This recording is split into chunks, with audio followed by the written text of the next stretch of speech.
Evangelio según San Marcos. Volvió a casa y de nuevo se reunió tanta gente que ni siquiera podían comer.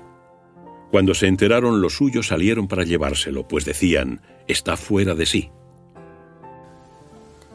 Uno de los aspectos más fascinantes de la Sagrada Escritura es que las enseñanzas que nos da, a pesar de que pueden parecer un poco abstractas, siempre tienen un piso, una realidad muy concreta.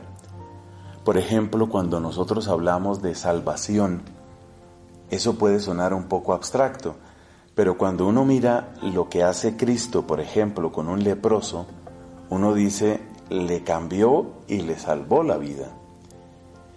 Lo mismo con la palabra gracia. Cuando uno piensa en tratar de explicar lo que es la gracia, seguramente tiene que hacer todo un tratado de teología. Pero si le preguntas al apóstol San Pedro, que negó a Cristo 3 veces y que luego encontró la mirada del Nazareno y en esa mirada encontró tanta luz y tanto amor, y dice la Escritura que Pedro salió afuera y lloró amargamente, pues entonces Pedro tiene una experiencia de la gracia. Podemos decir que en la Biblia todo se aprende así, como por experiencia, como a partir de realidades que afectan, que transforman la vida.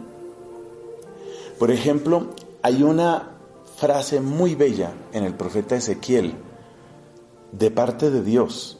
Dios dice, yo no quiero la muerte del pecador, sino que se convierta y viva. Pecador, pecado, conversión, vida. Todas estas palabras pueden dar para análisis muy extensos y seguramente muy profundos y quizás muy bellos. Pero fíjate cómo aparece esa misma frase de otra manera en la realidad, en la historia que aparece en la primera lectura de la misa de hoy. La primera lectura de la misa de hoy está tomada de otra parte, del segundo libro de Samuel. Ahí se cuenta la reacción del rey David cuando se entera de que el antiguo rey Saúl ha fallecido, ha caído en combate, ha muerto tristemente, prácticamente diríamos a manos de los filisteos, allá en el monte de Gelboé. Ahí muere Saúl. Y cuando le llega esa noticia a David, David llora con gran tristeza y convoca un luto en su país por la muerte de Saúl. Cuando uno se acuerda que Saúl había maltratado de todas las formas posibles a David, lo había perseguido a muerte, y luego ve a David lamentando la muerte de Saúl, pues descubre la grandeza de alma que hay en el rey David, pero también descubre otra cosa que sale a luz cuando uno se hace una pregunta, y la pregunta es, ¿qué era entonces lo que quería David con respecto a Saúl? ¿Qué era lo que quería? Y la única respuesta posible es conversión. Evidentemente David no quería que Saúl saliera adelante con sus planes, entre otras cosas porque eran planes injustos, contrarios a la voluntad de Dios, y eran planes homicidas, y el que iba a morir era precisamente David. Entonces David no podía querer el éxito en los planes de Saúl, pero tampoco David quería la muerte de Saúl.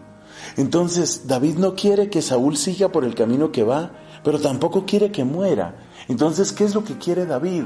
David, en esto inspirado por Dios, no quiere la muerte del pecador, tampoco quiere que siga pecando, ni que se muera, ni que siga pecando. Entonces, ¿qué? Que se convierta. Eso es conversión. Dejar los caminos de un éxito fácil, pero tramposo, o marcado por la envidia, o marcado por el pecado. Dejar el camino de ese éxito tramposo y entrar en el camino de Dios. No es la muerte del pecador, no es eso lo que quería David.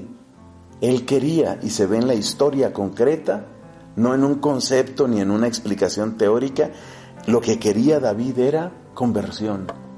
No que muera, sino que se convierta y viva.